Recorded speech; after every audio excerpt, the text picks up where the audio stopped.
Hi guys! Ayan. Welcome sa last day ng aking vlog dito sa SG.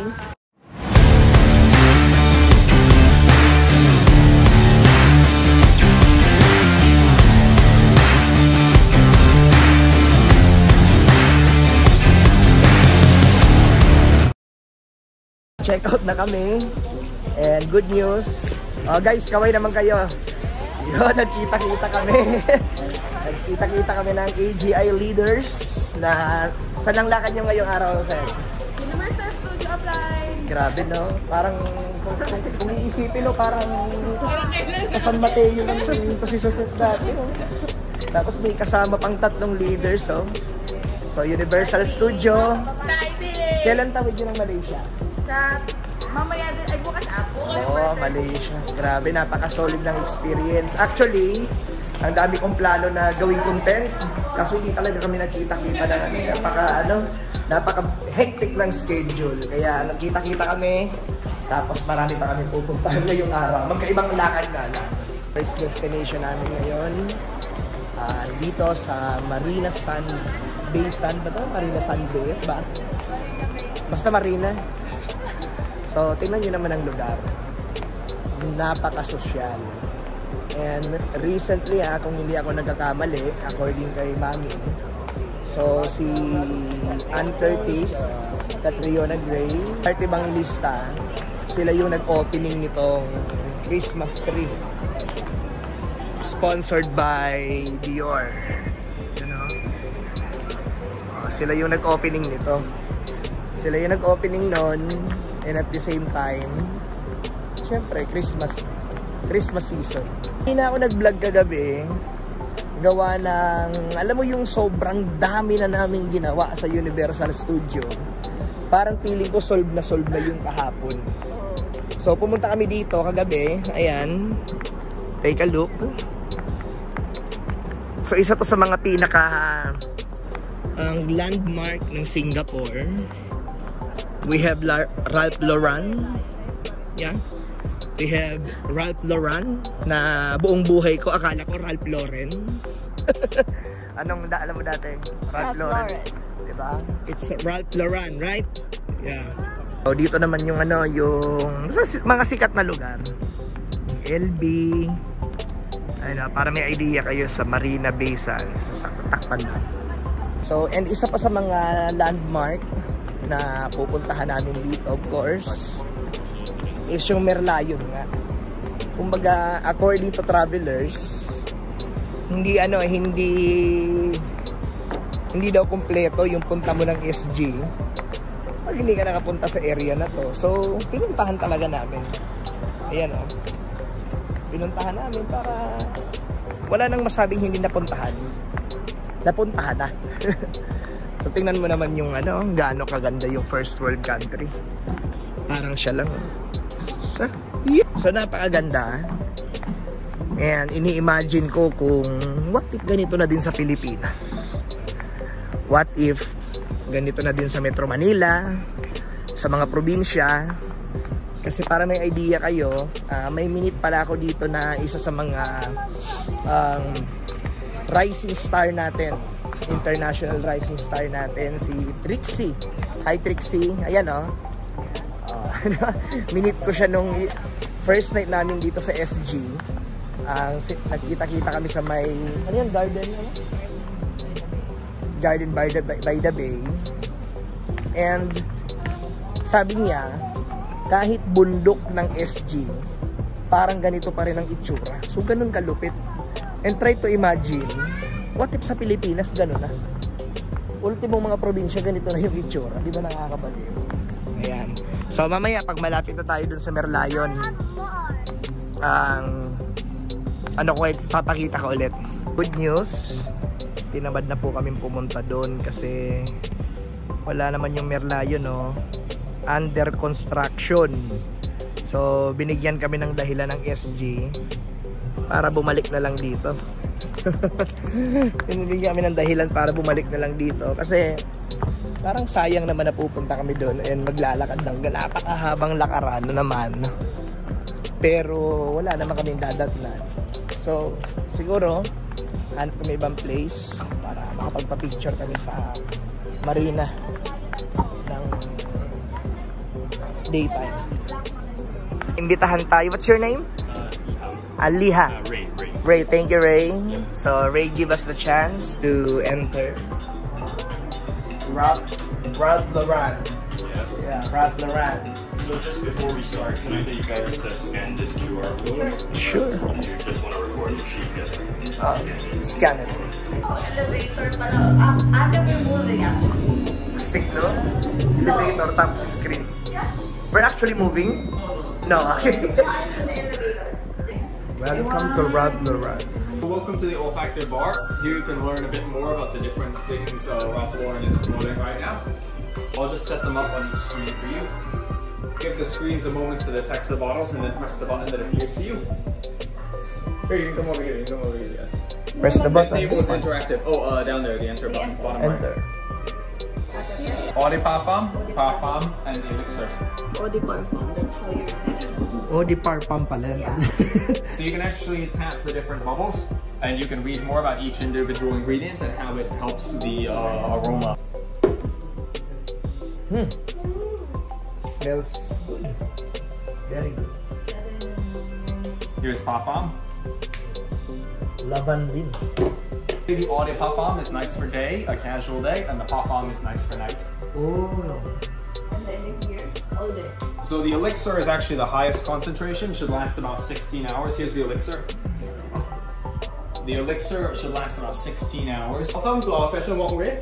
Over here for most prestigious collection, the Purple Label collection, and over here is the 2023 holiday collection. Please feel free to browse our collections. This is also designed like a fashion runway, so if you want to catwalk here and take any photos, feel free to do so.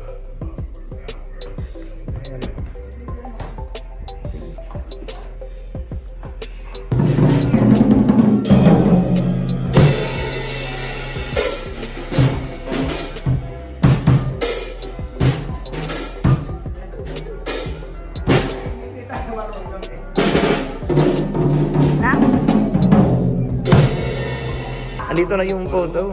This for your Picture pa tayo. Where's my picture?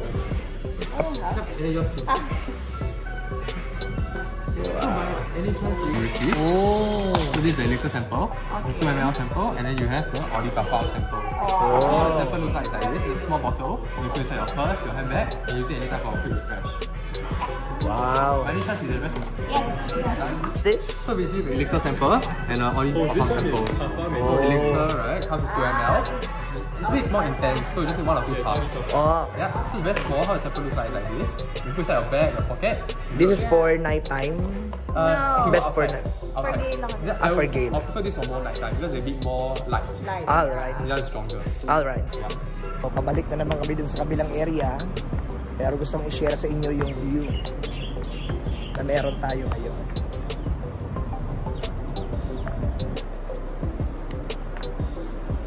Ano? Pagbalik ko dito, pagbalik namin, dito kami mag-check-in. Para hindi lang tayo hanggang picture at video. Talagang naka-check-in. So ngayon, since first time siya, okay lang din. And okay din, maganda din naman yung hotel na chinik-in na natin. Pero, sabi nga, hindi pwedeng hanggang picture na. We need to really experience. Kasi for me, hindi naman pera yung magiging issue palagi. Ang issue palagi yung experience na maibibigay sa iyo ng pera. Okay? Kaya next time balik namin dito for sure, May, i-decode na natin ang MBS. Yan ang loob, oh.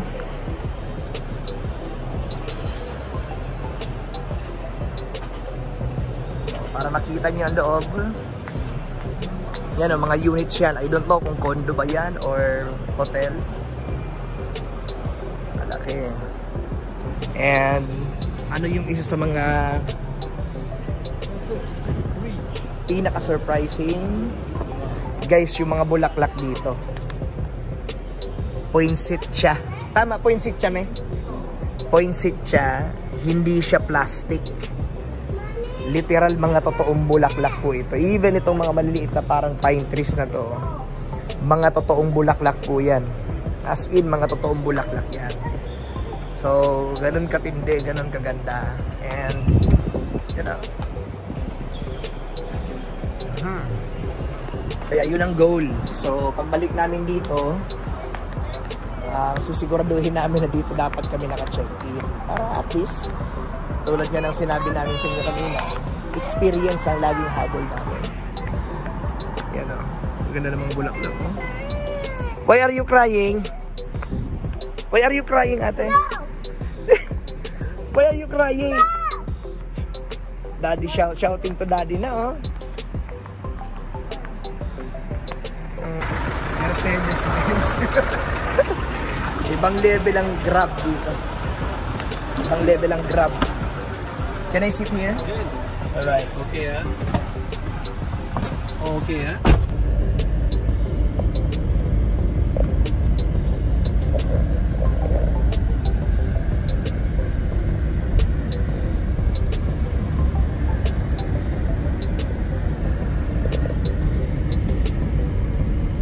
Down sa Terminal 4. And napakalupit dito kasi may mga attractions na pwedeng maglaro. Ate, where do you want to play? The slide is not pwede. Hindi pwede sa'yo kasi kulang ang iyong height mo. Oh, JY. Oops! Oh. Try daddy. Daddy. Daddy naman. Let's dyan. Look, daddy. Look, daddy. Alis dyan natin.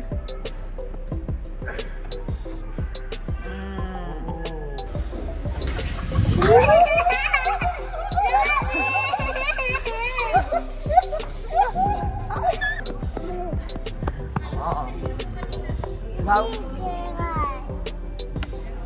Alright, so tuloy-tuloy ang gala habang nasa SG. Tingnan nyo naman, from Terminal 4, bibisita po kami ng Terminal 2 kasi may gustong bisitahin si Mama. Ano pang meron doon? Isa sa mga magugustuhan ni Daddy. Uy, bro, magugustuhan. Ikaw lang naman ang gusto ko.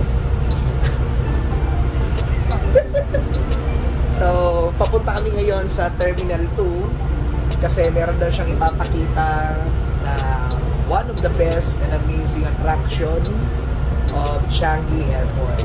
So, sama namin kayo, panoorin niyo mamaya. Hindi ka to sa shop, so paantay na. So, paantay na, hindi ka to.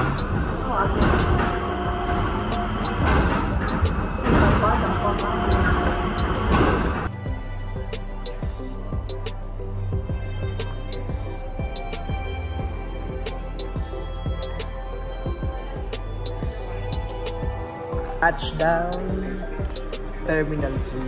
And meron kami dito nakita. Ito na pala yung sinasabi ni Mami, surprise. Na, uy, grabe oh. Napakaraming klase ng alak. And guess what? Anong special sa alak na to? Robot po ang magmimix.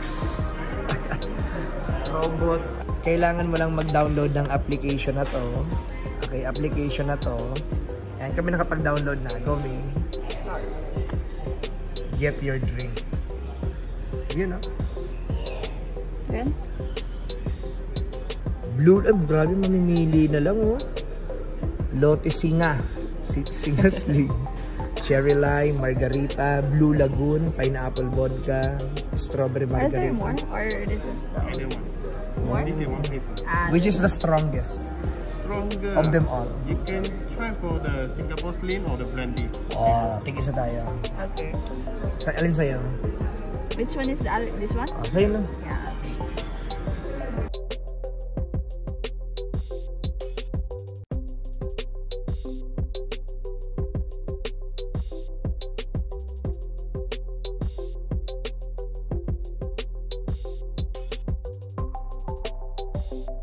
Tikman natin, no? Tapos ako mamaya mag-video din ako siya. Bread, ginawa ng robot.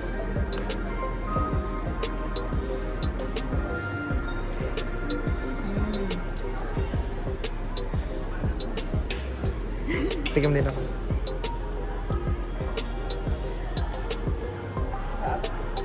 Talaga yung pinunta namin dito sa Terminal 2. Kasi, andito na kami eh.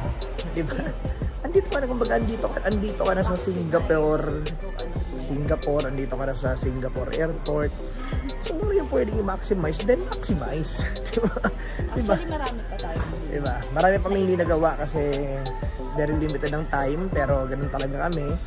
Maximize to maximize. Wala kaming pakialam sa lakaran, sa paguran. Ang importante, lahat ng destination na pinupuntahan natin, dapat maximize talaga yan. Kaya, pabalik na kami sa Terminal 4.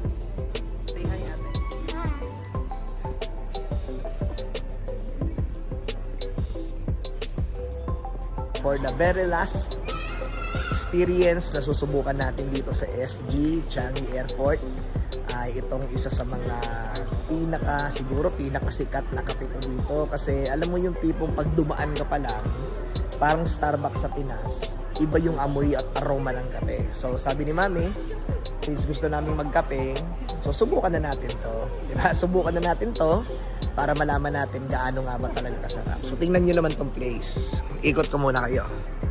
So pangalan niya ay Back Coffee, Baka Batcha, bahala kayo, since 1910. So tingnan natin, ha.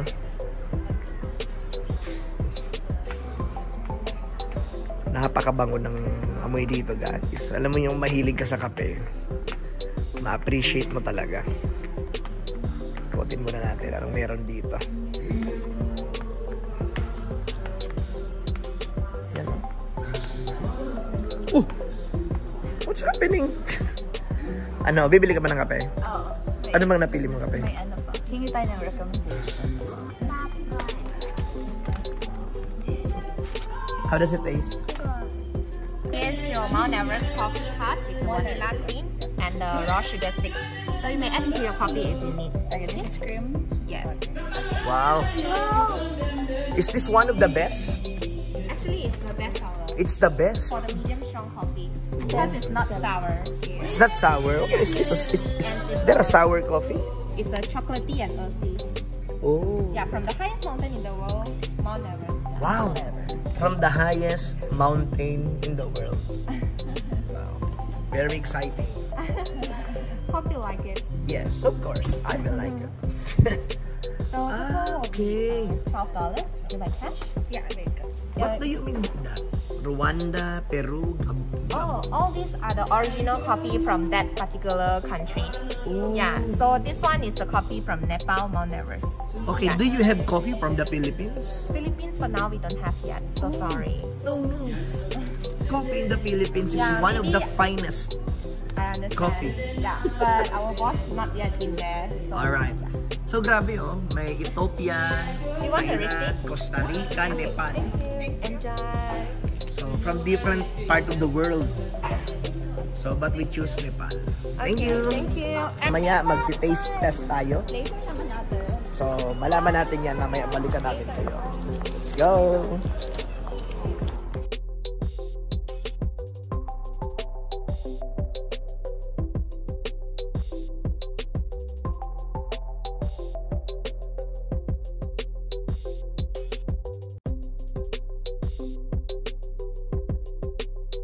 That's all for today. So, kami po ay boarding na.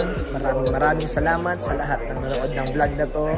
From day 1, day 2, day 3 hanggang sa katapusan ng vlog namin dito sa Singapore and Malaysia trip. So, sa lahat ng nakakapanood nito, maraming salamat. Kung kayo po ay nag-enjoy sa vlog na to, syempre subscribe and follow na lang. Yes!